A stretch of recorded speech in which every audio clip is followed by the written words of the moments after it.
ইশরাক হোসেনকে মেয়র হিসেবে শপথ পড়ানোর দাবিতে নগর ভবনে বিক্ষোভ অব্যাহত রয়েছে। দর্শক, এই মুহূর্তে সেখানে আছেন আমাদের বিশেষ প্রতিনিধি মুহিবুল্লাহ মুহিব। সরাসরি কথা বলবো তার সঙ্গে। মুহিব, নগর ভবনের সামনে আজকের কর্মসূচির সর্বশেষ কি অবস্থা দেখছেন আমাদেরকে জানাবেন।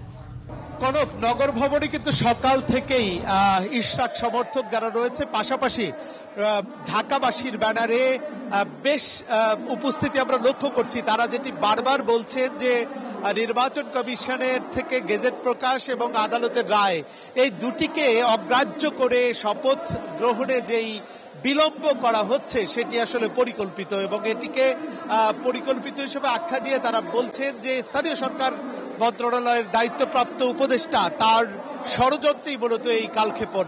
এবং আপনি নিশ্চয়ই জানেন যে আদালতের একটি নির্দেশনার অপেক্ষায় ছিল নেতাকর্মীরা। সেখান থেকে বলা হয়েছে এই শপথ পড়ানোর ব্যাপারে সর্বাত্মক প্রস্তুতি গ্রহণ করবে এবং সর্বাত্মক সিদ্ধান্ত গ্রহণ করবে নির্বাচন কমিশন। এমন সিদ্ধান্তের পরে কিন্তু আমরা নেতাকর্মীদের মধ্যে উল্লাস দেখেছি, আনন্দ উল্লাস দেখেছি।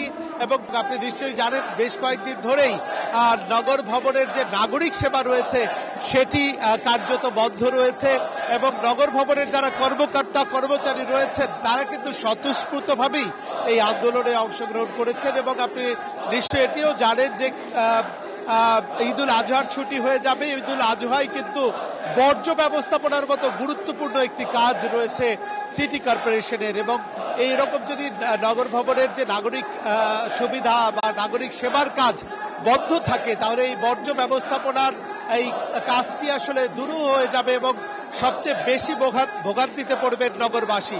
এবং এই ভোগান্তি যাতে না হয়, ভোগান্তির থেকে নগরবাসী যাতে মুক্ত হয়, সেটির জন্য কিন্তু দ্রুত সময়ের মধ্যে অর্থাৎ আজকের মধ্যেই নগর ভবনের দায়িত্ব ইশরাক হোসেনকে বুঝিয়ে দেওয়ার যে দাবি, সেটি কিন্তু সেই দাবিতে কিন্তু অনড় রয়েছেন এই আন্দোলনকারীরা।